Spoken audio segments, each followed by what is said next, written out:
Hey folks, it's Nate. Thanks for joining me at the art table again today. I am back with your weekly writing vlog, and what I have to report right now is that I am back to publishing stuff on my blog. Again, that's linked down below if you've never been there. NateChenPublications.com. Well worth checking out if you enjoy essays on storytelling or reading a little bit of fiction yourself.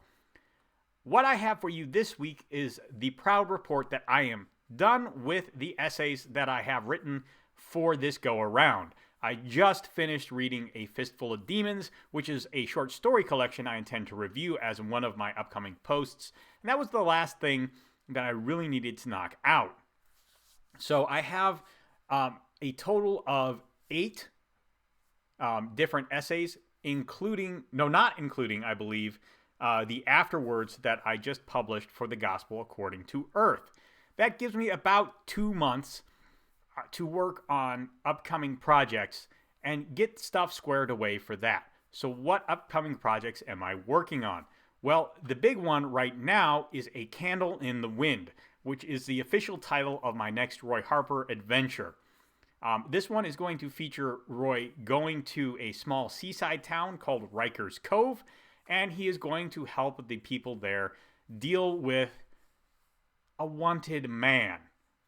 But he's also going to have to deal with the town sheriff, who is a person that's not well disposed to like him, let's just say.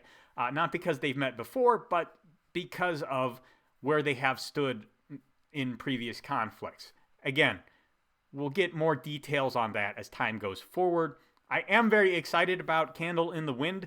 It's going to introduce some characters from Roy's world that I have had in my head for a while, but I haven't really put down on the page in any significant way, other than writing Hexwood, which is, of course, the comic project I have done in the past that is set in the same world.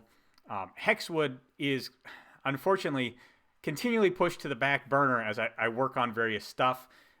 Illustrating full comics pages is very time-consuming, and usually when I find time to draw these days, I find it on the go, and my full comic page setup is quite large and difficult to move with me, especially since a lot of times when I'm drawing at work, I don't take a whole lot with me. I really just take a notebook and some pencils and an eraser. And then I do a little bit of ink work when I'm at home. And it's hard. It's hard to find the time and the mobility to work on that project these days. A lot of times I have to decide at the end of the day, do I want to work on art or do I want to write?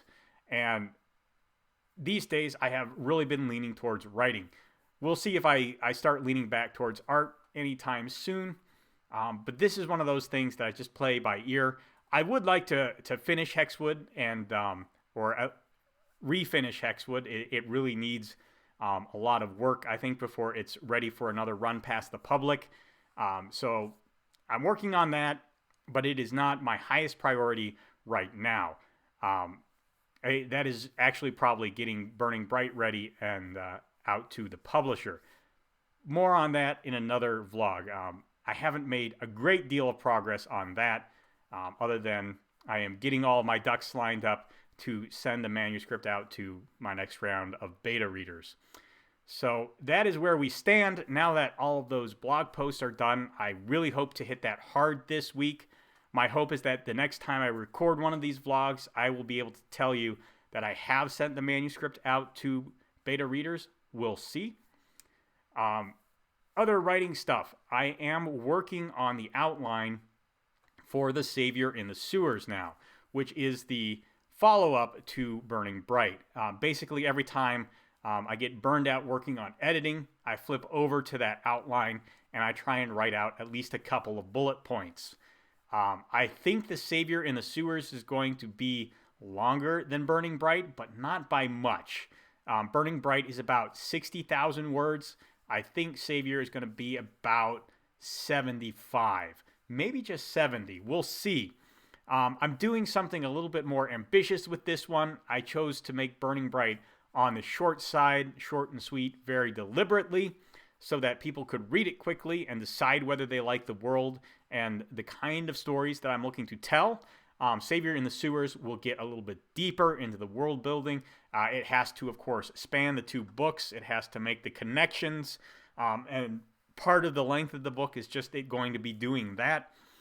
But it is in a very different situation with a different stable of characters and just a couple of connection points to the original cast to give you that sense of continuity. It's a kind of storytelling I am basing off of an author by the name of Stephen Hunt. In his novels of the Kingdom of Jackals, the only character that appears in all 6 books is a side character named Jared Black, who gives the stories continuity. And I really liked the way Hunt handled that character. I thought he was great, really a true hero of the Nation of Jackals. That's not exactly what I'm going for in these novels, though. The Cogni cycle is intended to cover a great deal of time as well as a great deal of space. So having one viewpoint character is just not viable in the kind of story I'm looking to tell. But finding ways to build those connections is very important. And as I work on the first sequel in that series, it is something I am trying to iron out a set of rules that will help me build that continuity and keep the audience invested. That is a challenge in and of itself. Hopefully I can make it work. Anyways, let me know what you think down in the comments below. There's a like button and a subscribe button down there. You can use them as you see fit, and I'll talk to you later.